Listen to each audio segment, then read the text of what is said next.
किया, धर्म की स्थापना की, हमारा भी फर्ज बनता है थोड़ा सेवा करें। ब्रह्मा बोले थोड़े दिन मेरे ब्रह्मलोक में आ जाओ, इंद्र बोले थोड़े दिन मेरे स्वर्ग में आ जाओ प्रभु, बोले बाबा बोले इच्छा हो तो मेरे कैलाश पर भी आ जाओ बांके बिहारी, क्योंकि वहां तो हिल स्टेशन है, बड़ा आनंद आएगा आपको, मैं भी थोड़ा बहुत घुमा दूंगा, आपकी सेवा जितनी हो सकेगी करूंगा। भगवान हाथ जोड़कर भोलेनाथ को और सबको कहते हैं कि देखो आप चिंता नहीं करना, मैं वचन देता हूं आपके यहां जरूर आऊंगा, लेकिन अभी मैं आपके यहां नहीं आ पाऊंगा, क्योंकि मुझे अपने घर से आए बड़े दिन हो गए। जब मैं वृंदावन से निकला था, अपनी मैया, अपने बाबा, अपनी राधा रानी, किशोरी जी, गोपियां, ग्वाल बाल, गौएं, मैं सबको बोलकर आया था कि जल्दी आऊंगा, तो अब आप मुझे क्षमा करो, क्योंकि अब मैं और कहीं नहीं, अब तो अपने श्रीधाम वृंदावन जाऊंगा। उसी समय भगवान के आयुध शंख, चक्र, गदा, पद्म सब आकाश में उड़ने लगे हैं, देवता जय जयकार कर रहे हैं। सबके देखते देखते प्रभु प्रभास क्षेत्र से शरीर के सहित अंतर्धान हो गए हैं।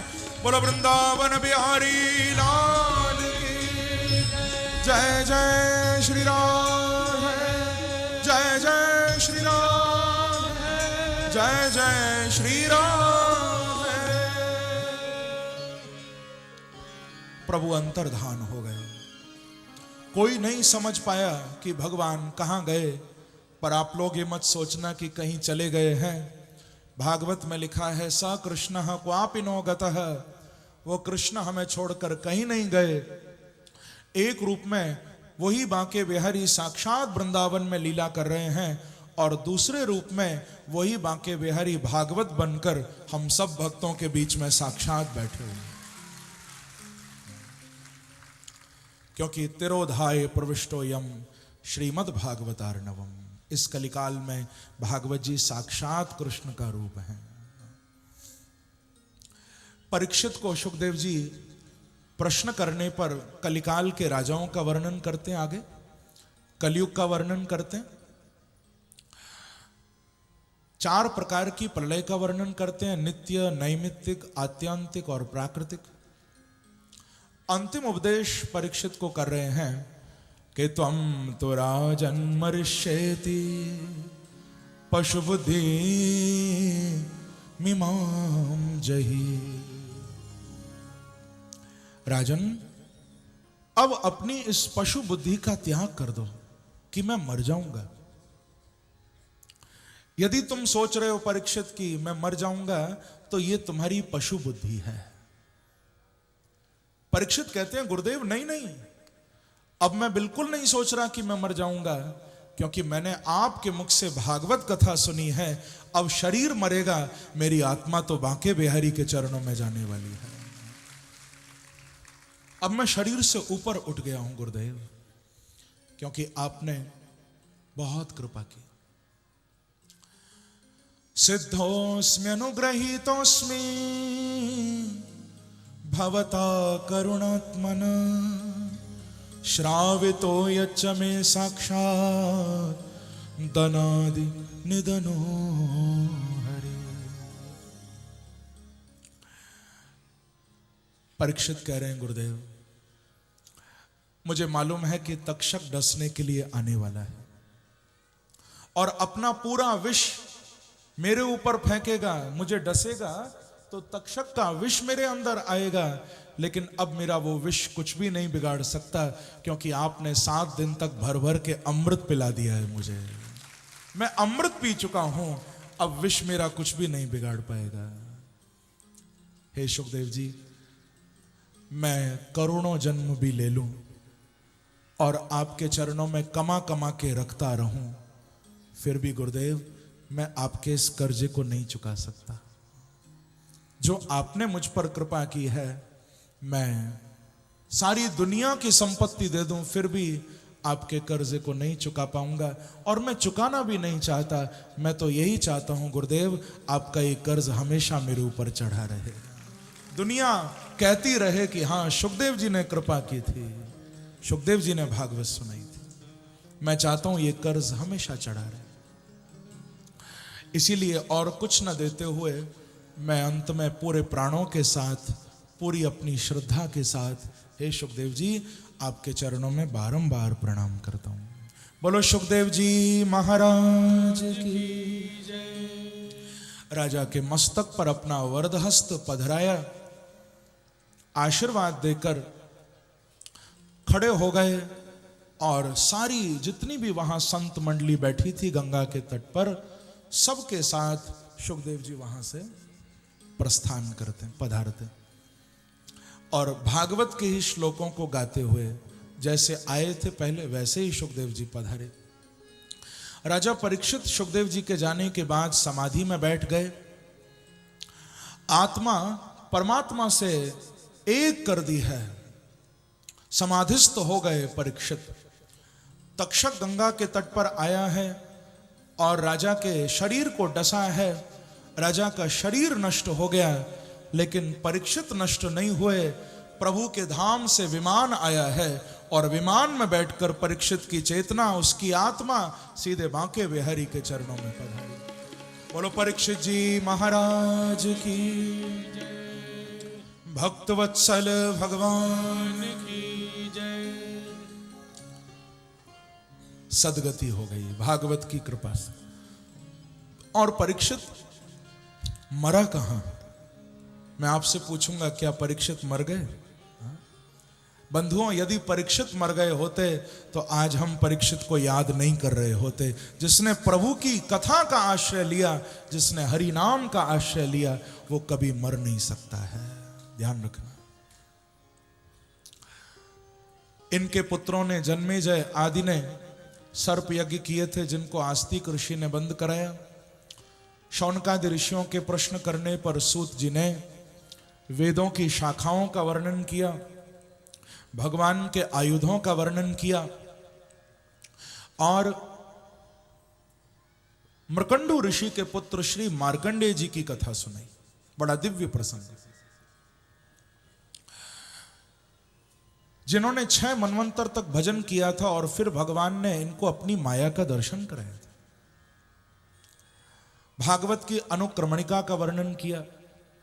सूत जी ने भागवत के अंतिम अध्याय में पुराणों की श्लोक संख्या बताई है और अंत में सबकी ओर से सूत जी प्रभु के चरणों में प्रणाम कर रहे हैं।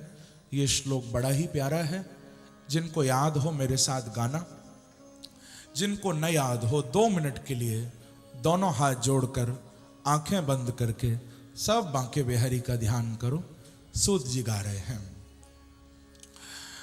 यम ब्रह्मा वरुणेन्द्र रुद्र मरुतः स्तुन्वन्त दिव्यैस्तवैः वेदैः सांग्रपदक्रमोपनिषदैर् गायन्ति यम सामगा ध्यानावस्थितद्गतेन मनसा पश्यन्ति यम योगिनो यस्यान्तं न विदु सुरासुरगणा देवाय तस्मै नमः। ऐसा कहकर सबकी ओर से सूत जी ने प्रभु को बारंबार प्रणाम किया। भागवत के 2 अंतिम श्लोक बहुत ही प्यारे हैं। मैं चाहूंगा आप सब मेरे साथ बोलें। मैंने बताया था भागवत के श्लोकों को अपने मुख से यदि कोई बोलता है तो अनेक यज्ञों का फल मिलता है। तो पहले मैं बोलूंगा, पीछे आप सब बोलना मेरे साथ, फिर अर्थ भी बताऊंगा। बड़े सुंदर ये 2 श्लोक हैं, सब मेरे साथ बोलिए। भवे भवे भवे भवे यथा भक्ति पादयोः तव जायते तथा कुरुष्व नाथ देवेश त्वमनो यतः प्रभु। ये बहुत ही सुंदर श्लोक है। इस श्लोक का अर्थ भी बड़ा प्यारा है। भवे भवे यथा भक्ति पादयोस्तव जायते तथा कुरुष्व देवेश नाथस्त्वमनो यतः प्रभु। अर्थ बड़ा प्यारा है भागवत जी हमको मांगना भी सिखा रही हैं। अंत में हमने कथा तो सुनी है, लेकिन कथा सुनकर हम मांगे क्या, ये भी भागवत जी सिखा रही। भागवत की कामना यही है, और कोई संसार की वस्तु मांगो या मत मांगो, आज बांके बिहारी से ये जरूर मांगना सब कि प्यारे हम इस संसार में रहें या यहाँ से चले जाएं या फिर दोबारा जन्म लेकर आ जाएं, सुख में जिएं चाहे दुख में जिएं, कभी ऊंचाइयों पर चढ़ें चाहे कभी नीचे गिर जाएं, लेकिन ऐसी कृपा करना हे बांके बिहारी, आपके चरणों का स्मरण हमारे हृदय में हमेशा बना रहे, क्योंकि जिनके हृदय में आपका स्मरण होता है वो हर परिस्थिति में सुखी रहते हैं। ये भागवत की कामना। चाहे यहां रखना चाहे वहां रखना प्यारे, चाहे यहां रखना चाहे वहां रखना, बस बना के हमें अपना रखना, अपने से दूर नहीं करना प्रभु बस। दूसरा श्लोक और भी प्यारा है, आप सब बोलिए मेरे साथ। नाम संकीर्तनम नाम संकीर्तनम नाम संकीर्तनम नाम संकीर्तनम यस्य यस्य सर्व पाप सर्वपाप प्रणाशनम प्रणाशनम प्रणामो प्रणामो दुख दुःख शमनः समनः तम तम नमामि नमामि हरिम हरिम परम। परम। इस श्लोक का अर्थ भी बहुत सुंदर है बंधुओं। प्रभु से भागवत में यही प्रार्थना की जा रही है कि प्यारे जितना हो सके अपना नाम हमसे गवाओ, जितना हो सके अपने चरणों में वंदन हमसे करवाओ, क्योंकि इस कलयुग में सर्व पाप प्रणाशनम, यदि सारे पापों को जला के भस्म करना है तो भगवान का नाम ही एक साधन है। जैसे आग में कैसी भी वस्तु डालो, चाहे गीली डालो चाहे सूखी डालो, आग का काम है जला के भस्म करना। इसी प्रकार से बंधुओं भगवान का नाम कभी भी गाओ, अग्नि रूप है, हमेशा तुम्हारे पापों को जला के भस्म करता रहेगा। और दूसरा है प्रणाम, प्रणामो दुख शमन। जैसे नाम से पाप दूर होते हैं, ऐसे ही भगवान को प्रणाम करने से दुख दूर होते हैं। ये दोनों बातें आज यहां से लेकर जाना, सब ये संकल्प करके जाना, और कुछ करेंगे या नहीं करेंगे, दो काम हमेशा करते रहेंगे। एक तो बांके बिहारी का नाम गाते रहेंगे और एक प्रभु को हमेशा प्रणाम करते रहेंगे। ये दो काम सब करना हमेशा, अपने इष्ट का नाम गाते रहना और अपने आराध्य को प्रणाम करते रहना। चाहे राम हो चाहे कृष्ण हो, जो भी तुम्हारे इष्ट हो, उनके नाम को पकड़ लो और प्रणाम करो खूब, उनको शरणागत हो जाओ। ये भागवत का अंतिम उपदेश, और इन्हीं शब्दों के साथ ग्रंथ का विश्राम हुआ। त्वदीयं वस्तु गोविंद तुभ्यमेव समर्पयेत्।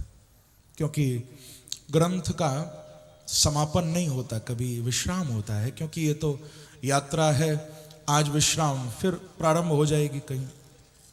तो मुझे बहुत प्रसन्नता है, आप सभी ने बड़े धैर्य के साथ यहाँ श्री श्यामा कुंज बिहारी सेवा समिति के द्वारा आयोजित हमारे प्रातः स्मरणीय पूज्यपाद संत श्री बालकपुरी जी महाराज की पंचम पुण्यतिथि के उपलक्ष्य में महाराज श्री कर्णपुरी जी के पावन सानिध्य में आप सब ने इस कथा का बहुत आनंद लिया।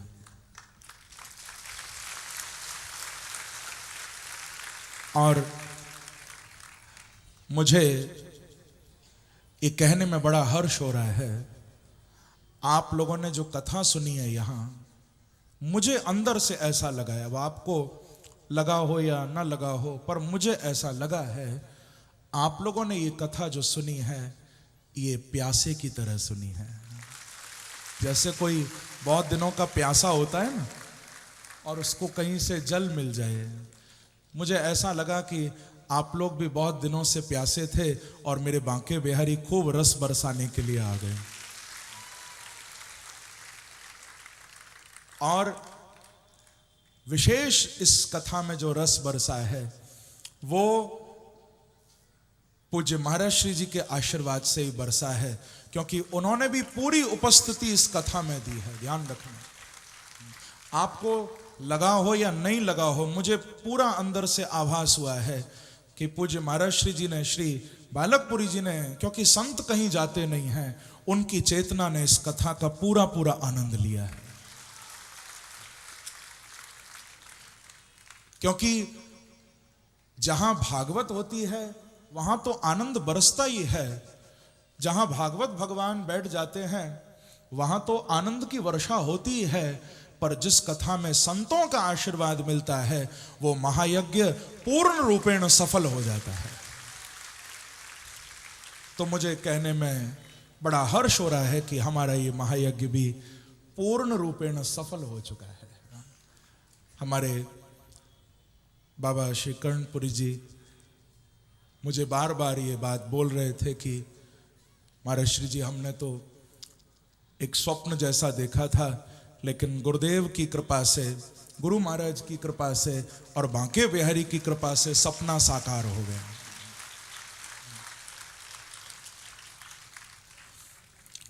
बंधुओं, श्री श्यामा कुंज बिहारी समिति, जिसमें सब छोटे बच्चे ही हैं, ये बालक मेरा ही नाम राशि गौरव, ये इस बच्चे का बहुत संकल्प था कि इस प्रकार का आयोजन यहाँ रोहतक में हो। बहुत इच्छा थी और सबका नाम मैं नहीं ले पाऊंगा, मुझे याद भी नहीं है, लेकिन सबके चेहरे मुझे याद हैं। कौन कौन लगे हुए हैं साथ में, उन सबके चेहरों को मैं पहचानता हूं।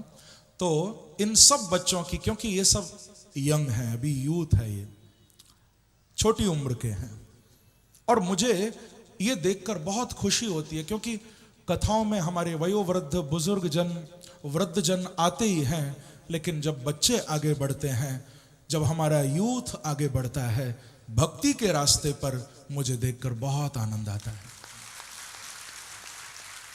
तो इस समिति को बहुत मेरा हृदय से आशीर्वाद है। इन सब बच्चों के लिए मैं बहुत मंगल कामना करता हूं कि ये ऐसे ही आगे भी सनातन धर्म की ध्वजा को लेकर हमेशा आगे बढ़ते रहें।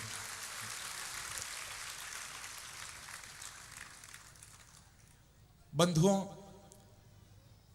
कथा गाने का तो मुझे हर जगह ही आनंद आता है, लेकिन कहना ही पड़ेगा मुझे कि रोहतक में ज्यादा आनंद आया है, बिल्कुल आया है।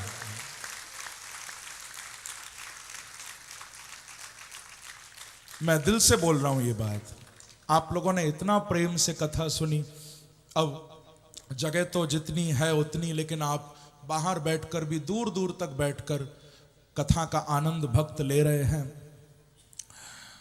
मुझे बहुत आप लोगों का प्रेम देखकर बड़ा मैं गदगद हुआ यहाँ, और सबके लिए, क्योंकि वैसे मैं आशीर्वाद देने योग्य नहीं हूँ, लेकिन व्यासपीठ पर बैठा हूँ मैं, तो उस मर्यादा को न तोड़ते हुए मैं आप सबके लिए, हमारे श्यामा कुंज बिहारी समिति के सभी पदाधिकारी गण, इनके सभी परिवार के सदस्य, इन सबके माता पिता, भाई बंधु, क्योंकि मैं परिवार में ही रुका खूब 7 दिन तक, इन्होंने मुझे कोई परेशानी नहीं होने दी।